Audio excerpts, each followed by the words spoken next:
the Countryside Podcasts with Chris Skinner.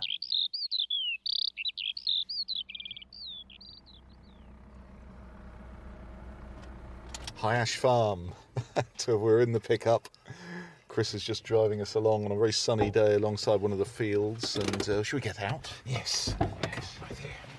Oh, it's always a treat to come here, isn't it? And enjoy this beautiful summer weather. It's been very close and warm this week. And a lot of movement in this next door field here, Chris. Matthew, I've been wanting to catch up with these particular birds for the last 3 podcasts, and they're either one side of the farm or the other. We've got mixed flocks of finches and linnets feeding here at the moment on wild bird mixers just starting, particularly on the pollen and nectar mixers where the knapweed has just finished flowering. And as we drove up the hill to come to where we are now, there was a kestrel hovering over the field, and I internally swore, drat, if the kestrel's here, there won't be any of the birds I want to catch up with this morning. So we've driven to the north boundary of the farm, and my neighbour, who wasn't particularly keen on me doing sort of wildflower areas and overwinter wild bird seed mix, has now followed suit, and he's got 30 acres here, and it's chicory and some wildflowers beside it. Chicory, some of the purple flowers. Yes, they're sort of cobalt blue, really, Wedgwood blue, and they've just about finished flowering. But the important thing is it's producing the seed. So instead of this side of the boundary on High Ash Farm with the goldfinches, they've moved here just because they're not being harassed. Now we're looking at it, and do you know what? We can hardly see a bird because they've gone down into the crop. Some of the seed's dropped on the ground, and some mornings I've been coming past here. If the goldfinches and the linnets are here, there's perhaps 250 birds. Something special now starts to happen at this time of the year.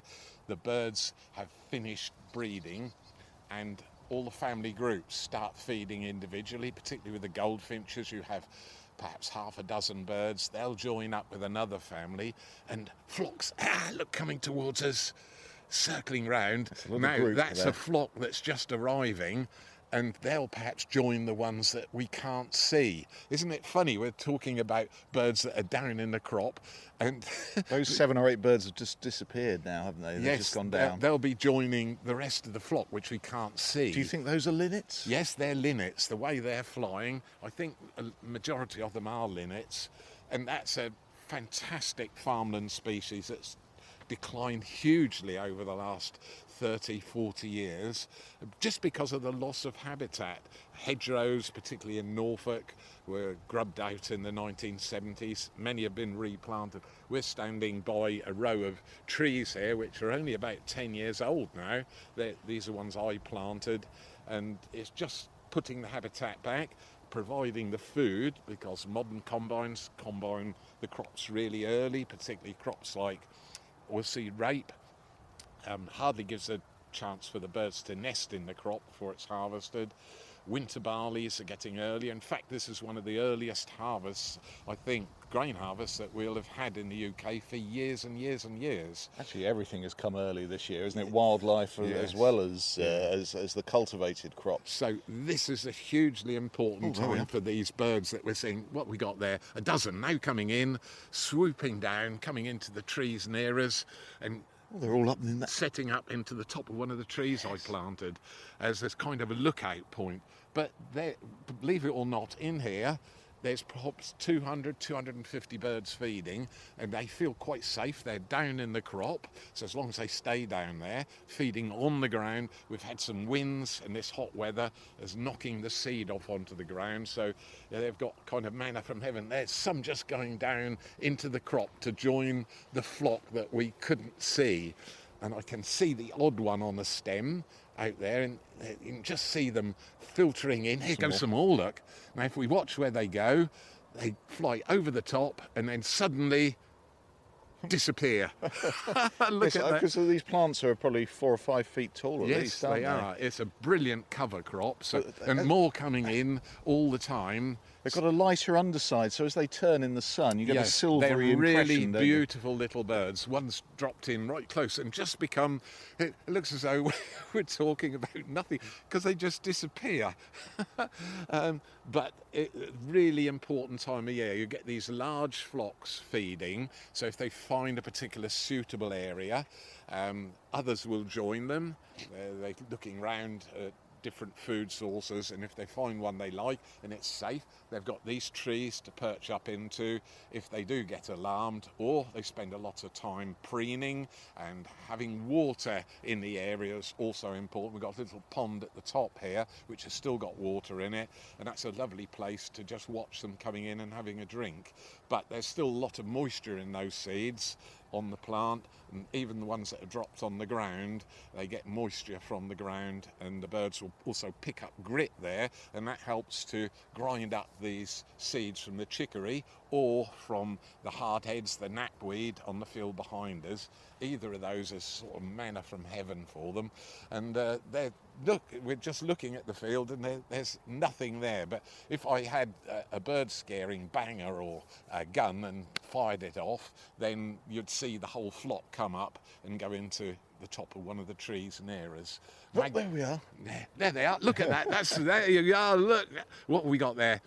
50, 60, 70 just came up from nowhere. All changing directions and glittering in the sun. Yeah, because a magpie flew over the top and they were a little bit worried that it might be a sparrowhawk, so it's better to throw caution to the wind. And there they are. They're right over there now, another flock just coming in, flying towards us and swirling round, and then that's rats getting very excited by listening to my voice, and they are feeding just on the edge. So those are almost entirely linnets. And what's just flown through? That's a predator, isn't it? It is. That's why they're in the air. This will bring them up. I think it's a peregrine, just flew across the field, and now the whole lot is up in the air. Rat is getting highly excited by my waving my arms around, look, can I pick you up? Just come here. All this noise, come here. He always either has to have the first word in a podcast, or at least the last word, by barking incessantly. So protection for numbers there. I mean, yes. Up they go as en masse because there is a predator in the area. Yes, and that was quite a fearsome predator going through. Peregrine just flew from top to bottom of the field. They're all back still in the air because flying like that in formation, it shows confusion for the predator. So I've seen barn owls hunting them in the early hours of the morning at first light when they're coming their first feed, and the barn owl will fly into the flock and come out the other side because they're a little bit slow and cumbersome. Sorry, barn owls, but something like a sparrowhawk, a kestrel will have a go at them, and certainly that peregrine that we just saw going through. I mean, that's just a red letter day before we even start the podcast, but that gave you an idea of what's in the flock there. I think I just saw the peregrine diving right over the flock as they went down. They would do, and that's typical hunting behaviour. Peregrines more than capable of taking down a wood pigeon in flight, and certainly one of these would hardly be a toothsome morsel. So little amuse-bouche. Yes, it would, complete with feathers, and it would perhaps carry it off to one of the trees and then either dismember it if it's a large bird and take the meat off, or eat the small bird almost complete. I've seen them catching starlings in the centre of Norwich when we have the starling murmurations, and peregrines are very active at that time of the year. So really lovely sight, and just shows deer. Yes, just going into the undergrowth. Oh, it's gone now, but there was a deer in there. Yep. So it shows by putting the habitat in, by being thoughtful and not disturbing it at this time of the year, because it's a crucial time of the year, having the right habitat with water around and trees to perch in, particularly for birds like yellowhammers. They like individual trees. Another one of our red list species, farmland species. It shows it can be done. You can halt and then reverse the decline of many of our farmland birds, which sadly are always in the news for the wrong reason. But it just is a glorious sight to see predators and the prey all together, and how the prey avoids being caught if it possibly can. If you're very slow or very old, you are vulnerable. That includes me, probably. But out there in the field, it just works a dream, having this confusion of the flock formation and many eyes looking out as well, watching out for predators. You've got to be alert, or you can lose your life if you're half asleep. So it's eat or be eaten, as I often say, but just such a lovely sight to catch up with them. I've been waiting 2 or 3 weeks to do this. So linnets and goldfinches and yes. other finch species. Yes, you'll get green finches as well. Often the green finches will form their own individual flocks at this time of the year. But as the season goes on, as with the blue tits, great tits, long-tailed tits, they all form their flocks in the woodlands, start to congregate together, and that's how you survive through the winter. And it's also a brilliant mechanism later in the year for finding a mate as well, and then you distribute back to individual territories. It all breaks up again, but this time of the year the birds come together and it just works a treat and a dream. That dog is causing a problem this morning. Come on, Rat, let's get back in the truck and head off to something really quite exciting.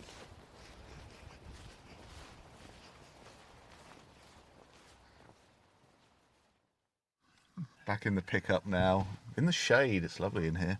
We're right next to a tree that's got a lot of insect activity, and we've just been having the debate about whether the window should be open or not.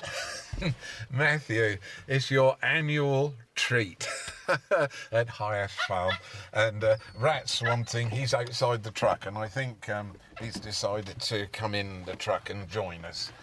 Good boy, sit down in the footwell. Right, and last week I sort of warmed you up a little bit by getting you close to a wasp's nest, and we described the sort of life history of them and how interesting they are and why they get left at the farm without being controlled. In fact, nothing gets controlled. Predators and prey are all equally welcome here, and this insect is Britain's largest wasp. It's the hornet, and they're in a hollow tree right by one of the permissive walks at the farm, and I've put a sign up about 12 feet from the actual nest site. It's right by the lake or large pond at Hyash Farm, right in the centre of Hyash, in the base of one of the valleys. Very large old mature oak tree that's completely hollow, and children most of the year actually go in there. So I put some mesh across because I didn't think it was really a good idea,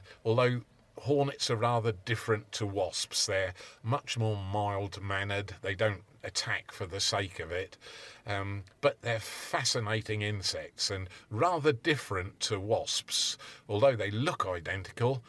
Firstly, they're double the size. Yeah, I mean, that's the first impression. And fearsome-looking insects, aren't they? But yes. But they're currently just looking at the crack in the tree, just going in and out, going about their business, presumably. Yes. Going into the nest there. Yes, the nest is inside the hollow tree, and it's made up of, as I said, it's exactly the same as the common wasp we looked at last week. These are Vespa crabo is their scientific name, and they do exactly the same as the common wasp. They chew up old wood and mix it with saliva and make it into paper. And it's incredibly light and incredibly strong. And first of all, the female, which will have come out of the nest last year in 2024, and she will have hibernated over the winter as an adult, about twice the size of these hornets which we're watching at the moment, only a few feet from the nest. And she hibernates under loose tree bark, or in a log pile, or even indoors sometimes, people's attics, and she just stays very quiet and still.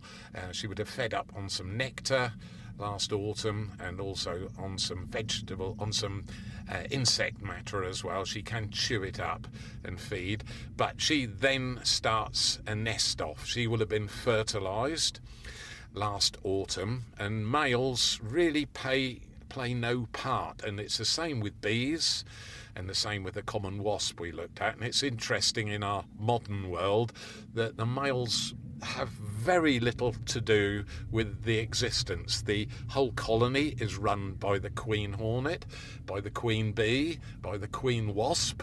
Males just don't feature at all. It's really interesting, but I will explain where the male comes in later on. So she then flies out in February, March and early April and looks for either a mouse hole, an old hollow tree, which this one is, and she will build a small little paper structure with about 10 to 20 little nest cavities under it facing downwards, and she will lay an egg in each one. She will give them some food and pop the food in there, and then the grubs will grow, and then they seal over and pupate in there, and then they bite their way out, and they're the first workers. They're females, so they're not like their mum, which is also a female. They're much, much smaller, and they're the kind of foundation block for the whole nest. They're the ones that do the work, and you can see why I like them. They're coming out and they're flying straight off. They mean business, and they go in quite a considerable distance. It's lovely watching them in the early morning light, say about 6 o'clock in the morning, or in the evening about 7:30 or 8 o'clock in the evening with the low sun. You can actually see them fly off and go quite considerable distance. I can watch them flying to the wood over there, which is 200-300 yards away from us. A direct flight as well. They mean business. They know what they're going to do, and they all head off in different directions. They're all coming back from different directions. That one just brought a very large fly in, so it's kind of meat to feed to the grubs, a carnivorous diet for the grubs, and then the grubs will help feed the adults back, and the adults will also collect nectar for themselves. So they're busy guarding that nest and flying in and out, but they're not interested in us at all. So as long as we don't start flapping our arms out or putting your arm in the hole, which obviously we won't do because a hornet sting is quite powerful. Hornet comes from an old Saxon word. Hornet is very, very close to the present word, and we don't know if it meant the sting of a hornet, it's rather like a horn, or the fact that the drumming noise a hornet makes, if you're quite close to them, it's much lower than a wasp or a bee. It's about the wing beat's about 100 wing beats per second. With a wasp, it's 150 wing beats per second, and with a honeybee, it's around 240 wing beats a second. So it's a very low drone, and whether people associated that with a horn being blown, and that may be another derivation of the name hornet. But it's lovely to think that it's all run sort of seamlessly by the female. She controls the nest, she controls the amount of eggs that are laid, and at this time of the year she's just laying those fertilised eggs from a male from the last autumn, and all the workers would have died last autumn, all the males would have died, so she comes through the winter all by herself, sets up home, sets up the first batch that have hatched out, and now it's a second brood which is now flying out, second lot, and some of the first cells will be reused. She will have built, because she can spend more time in the nest rather than having to go out to find food for all those youngsters in there, the first 20 or so. She is now confined to the nest for the rest of the year, and she's just an egg layer really, and they bring her food back as well, chewed up food or nectar, and feed her so she can concentrate on doing what the queen hornet does. So absolutely terrific to see this. I'm really enjoying watching them going backwards and forwards. Look out for hornets where you are. They won't bother you if you don't bother them. and they're noticeably bigger than wasps, and the colour's very different as well. More of a sort of reddy tinge. Yes, it's more orange and black stripes, but nevertheless they've got that warning stripe on them, which many insects have copied as a kind of false lure to stop birds eating them, if you like. You know, they get noticed. That's why we use the word lure for them, because you know not to eat them. So they're attractive and bright coloured like that. Now, it's interesting to know if they're intelligent, because I love watching them. The next difference between the common wasp as well, because I love watching them at night, is they fly at night. Equally as busy as during the day, and wasps won't do that.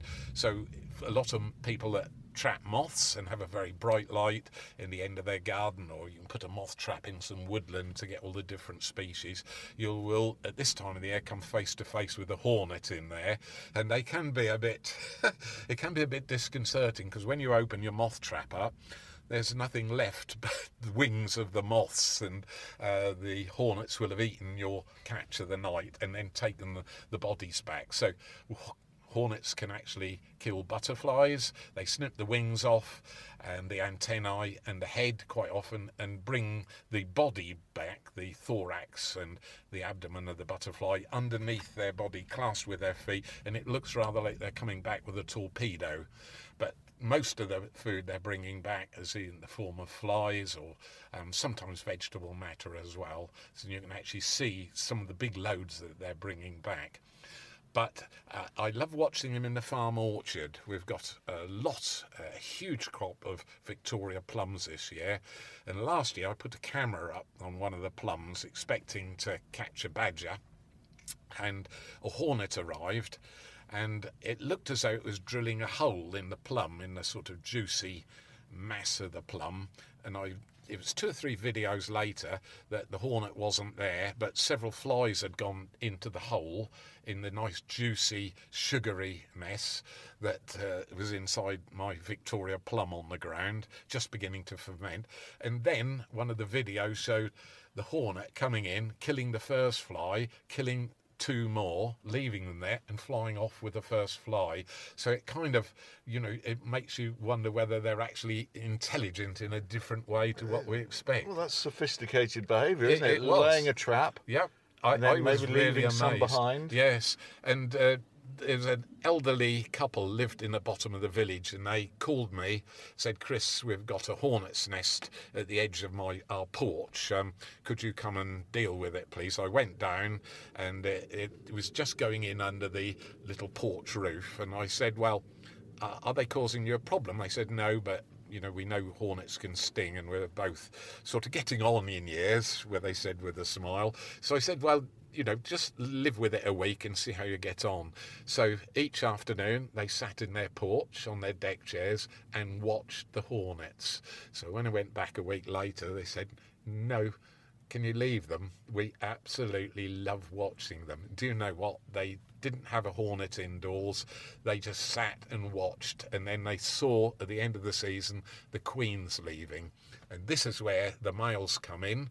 Towards the end of the colony building up to maximum strength, the queen can lay a fertilised egg, which is a normal worker, or an unfertilised egg, which becomes a male.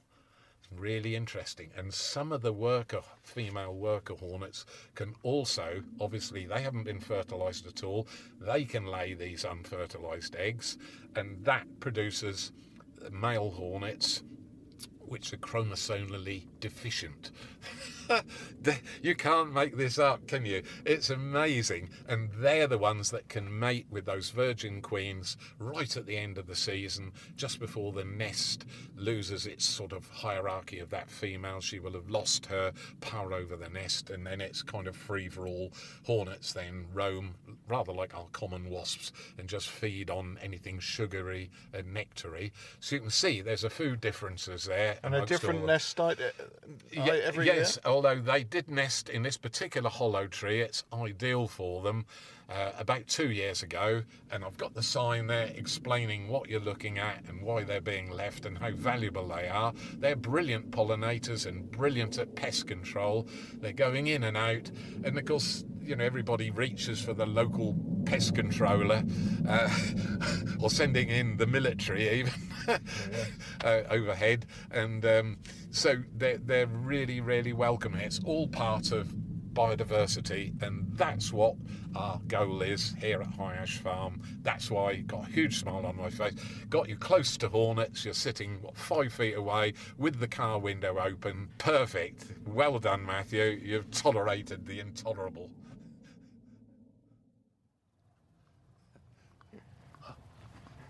What have you seen, Chris? Matthew, clouded yellow butterfly.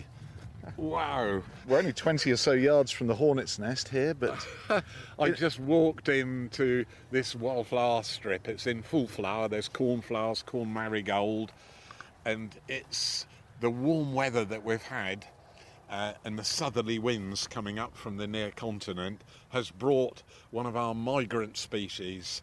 Things like red admirals have come up in profusion this year. And this clouded yellow butterfly just flew past us, and there was another one the other side of us, and they are very fast flyers. So they will have come up from perhaps southern France, and you have what are called clouded yellow years. Although it's called clouded yellow, it's kind of almost an orange colour on the male, with some black on the wings as well. And I can hear Neil now going past us to cut some hay. There's another one. There, right in front of us. oh, right, just on the pathway. Oh, wow, He's and landed. it shut its wings. Perfect, absolutely. Only 8 feet from us. Wow. Well, there's a spot. It's so unusual for them to rest like that, and the wings shut. So if the wings were open, we'd see it's much more orange on the upper surface of the wings. And I've just worked out why they're here, because I've got a field on the other side of the farm that has lots of bird's foot trefoil, and they will use that. But there's a plant growing in here, which is their food plant, Matthew, and it's lucerne. And it's a drought-resistant plant. It will also grow down, and is grown down in southern Europe as a fodder crop, and that's their main food plant. And somehow or other, they've worked out, come to High Ash Farm, and there's a dozen, but this one's 6 feet from us, resting with its wings shut. And if it did open the wings, sometimes when they're resting, I'll open the wings and we'd see the orange and black. So at this point, I can't tell whether it's a male or a female. The female, the black markings on the upper side of the wings are much more diffuse. With the male, it's almost a black margin. Here's another one. Yes, look at that. Wow. Sadly, a helicopter as And well. we've got sort of an emergency helicopter going over the top of us. Lots of things in the air this morning, including these butterflies. But you notice when they're flying past, it looks orange. So although they're called clouded yellows, you're actually looking for an orange butterfly. There's a sort of a lime green colour. Almost, yes. Yeah, well, it blends in well there Yes. with the leaves. Yeah. And there's more of a yellow patch. Really powerful flyers, though. And not only that, colourful, but sort of one of those varying years where sometimes you'll have thousands come to the UK, and often what's happened and what's caused it isn't necessarily the weather that's here, it's the weather where they are. And you can have all the sort of flowers that are suitable for them, but because in southern Europe this year in particular the temperatures have been so high, the plants are coming to flower, but they haven't yielded the nectar, and that's a crucial part of it. So these butterflies are kind of migrants by force, if you like. They've had to leave to survive. Sometimes they lay eggs here in the UK on their food plant. As I mentioned, it's lucerne, or alfalfa's another. There it is, and it's just gone off with showing the orange tops of the wings. There's another one just coming in. Another one coming in.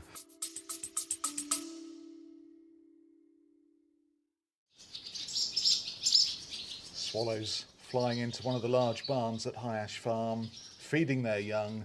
This is one of the big conservation success stories I know you're very proud of. Just brings a huge delight 4 youngsters just waiting for mum and dad.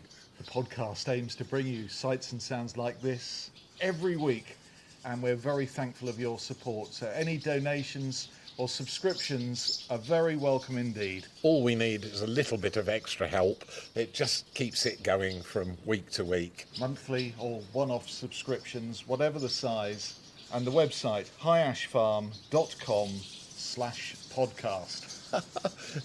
6 youngsters right above our head, all with their gates wide open.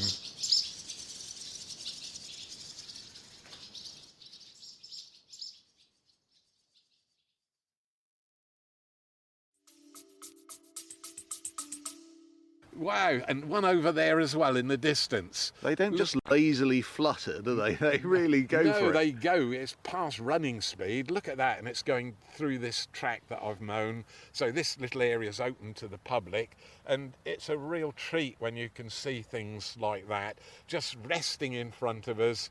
Unless you knew what to look for, you'd have perhaps walked past it and it had fluttered off.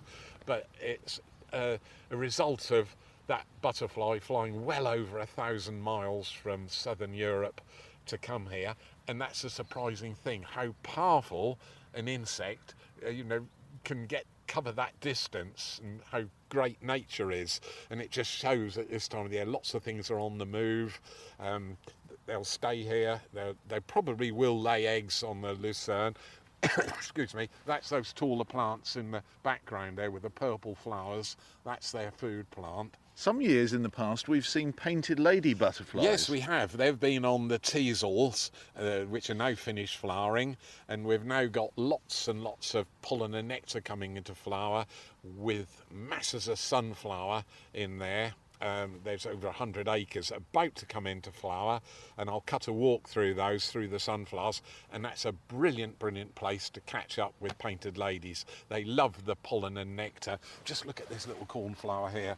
There's a bee on there with full pollen baskets, absolutely brimming. You can see the little pollen on its legs right by the top of the cornflower. Those little white sacks. Yes, and that's gathering pollen just from these. And although it's a blue flower, the pollen is creamy white, and it's gathering the pollen, passing it onto its hind legs, onto those little pollen sacs there, little pollen carriers, and it will take that back for brood food to one of the hives on the far side of the farm. We've got jet black bees here as well, which are the wild bees, and these are Apis mellifera, the honey bee, and it's feeding, and there's a dozen hives quite close to us. And later in the year you might be treated to a pound of high ash honey if you're a really good boy. Better keep my nose clean. Yes, but we were spoilt just then. So this is open. It's wildflowers. There's lots of cornflower here. It's right in the centre of High Ash Farm. If you pick up a walks map at the entrance to the farm, one of the entrances where the car parks are, you can navigate your way down here. And as long as it's sunny and warm like it is this morning, there's a really high chance you can catch up with a clouded yellow.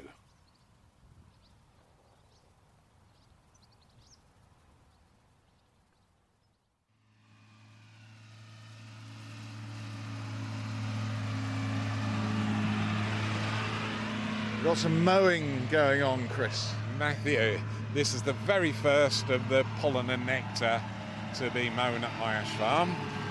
There goes the tractor, guided by satellite, and a fearsome mower. Guided by satellite and Neil up there in And the cab. Neil, yes. Incredible. So he's doing about 12 miles an hour and cutting 3.4 metres.